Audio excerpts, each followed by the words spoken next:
عزیزان گرامی تمام فضائل اہل بیت کے اندر کوئی نہ کوئی شامل ہونا چاہتا رہا ہے، وقت بہت تیزی سے گزر رہا ہے.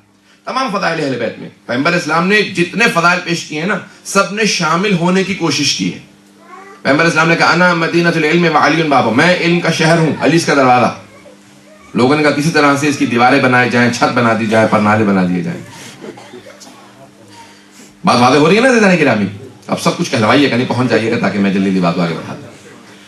عزیزان گرامی جتنے فضائل اہل بیت ہیں سب لوگوں نے کوشش کی کسی کے لیے گنجائش نکالی جائے. عزیزان گرامی ہر جنگ کے اندر، ہر اہل بیت کے فضائل کے اندر سب لوگ جو ہے مسلسل کہتے تھے ہمیں شامل کر لیجئے. لیکن جب پیغمبر مباہلہ میں جا رہے ہیں، آج کوئی بھی صحابی، کوئی زوجہ، کوئی بھی آنے کے لیے تیار نہیں. کوئی نہیں کہتا ہمیں بھی ساتھ لے جائیے. کیوں؟ کیونکہ جانتے ہیں وہاں جھوٹوں پہ خدا کی لعنت بھیجی جائے گی. تو اب وہاں صرف صدیق اکبر جا سکتے ہیں، صدیقہ کبریٰ جا سکتے ہیں. عزیزان گرامی اب میں جملوں کو پیش کر رہا ہوں آپ کے سامنے، سب کی توجہ ہے اب تک میرے ساتھ. عزیزان گرامی میں نے کہا دو طرح کے فضائل ہیں، گھر کے اندر کے فضائل، گھر کے باہر کے فضائل. گھر کے باہر کے فضائل کا مرکز جناب سیدہ مباہلہ میں نے پیش کر دیا. وقت نہیں ہے کہ میں ایک ایک فضیلت کو پیش کر سکوں، آیات مسلسل میرے ذہن میں چل رہی ہیں. ایک اور آیت کو پیش کر دیتا ہوں. گھر کے اندر کے فضائل کا اگر آپ نے خلاصہ دیکھنا ہے، نچوڑ دیکھنا ہے، آیت تطہیر کو دیکھ لیجئے. گھر کے اندر تمام فضائل کو اگر آپ نے نچوڑ دیکھنا ہے تو ایک مرتبہ جناب ختمی مرتبت نے چادر اڑھائی. عزیزان گرامی ابھی آپ نے حدیث قصہ کی تلاوت مسلسل سنتے رہے ہیں، آپ کے ذہنوں میں ہوگی. پوری حدیث قصہ کو ذہن میں لے آئیے گا کہ ختمی مرتبت آئے، کالے رنگ کی چادر اڑھائی اور سب کے سب ایک ایک کر کے پنجے تن آتے رہے، سب جمع ہو گئے. رسول خدا نے کالی چادر اڑھا کے کہا اللہم انا ہؤلاء اہل بیتی وخاصتی وحامتی لحمہم لحم ودمہم دم. عزیزان گرامی وقت نہیں ہے. پروردگارہ یہ ہیں میرے اہل بیت. میں نے بہت سوچا یا رسول خدا آپ نے کالی ہی چادر کیوں اڑھائی؟ تو مجھے خانہ کعبہ نظر آیا. توجہ. اللہ سبحانہ و تعالیٰ نے، عزیزان گرامی جملے پہ غور کیجئے گا، اشارہ کر کے آگے بڑھ جاؤں گا. اللہ نے کیا کیا کہ دیکھو یہ پوری مسجد الحرام میرا حرم ہے، لیکن کالے رنگ کا غلاف اڑھا کے اللہ نے کہا کہ دیکھو حرم سارا ہے، یہ ہے میرا بیت،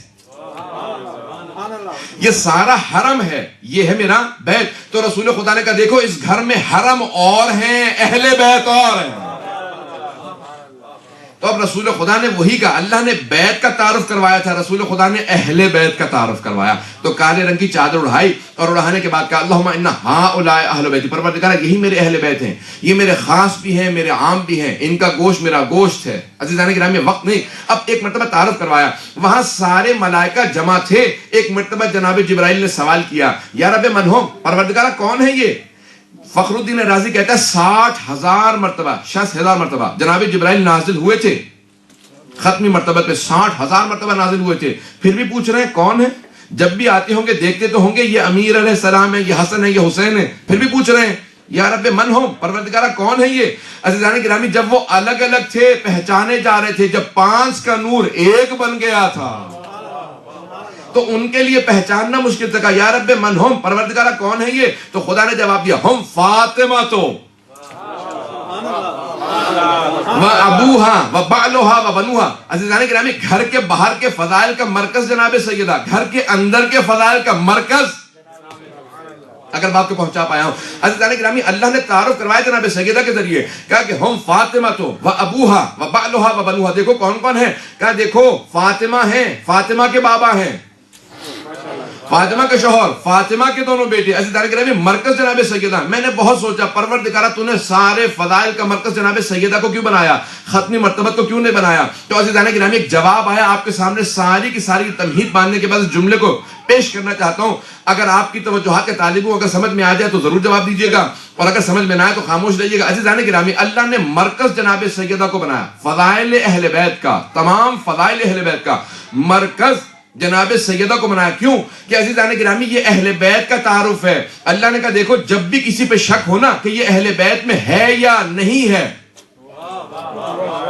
بہت سے لوگ دعویٰ کریں گے میں بھی اہل بیت میں، یہ بھی اہل بیت میں، ہم نے بیٹی دے دی تھی اس لیے رشتہ کر لیا تھا. عزیزان گرامی بہت سے لوگ کہیں گے ہم اہل بیت میں ہیں. کہ جب بھی شک ہو یہ اہل بیت میں ہے یا نہیں ہے، اسے مرکز پہ پلٹا دینا. اگر محرم ہو تو اہل بیت میں ہے، نہ محرم ہو تو خارج ہے.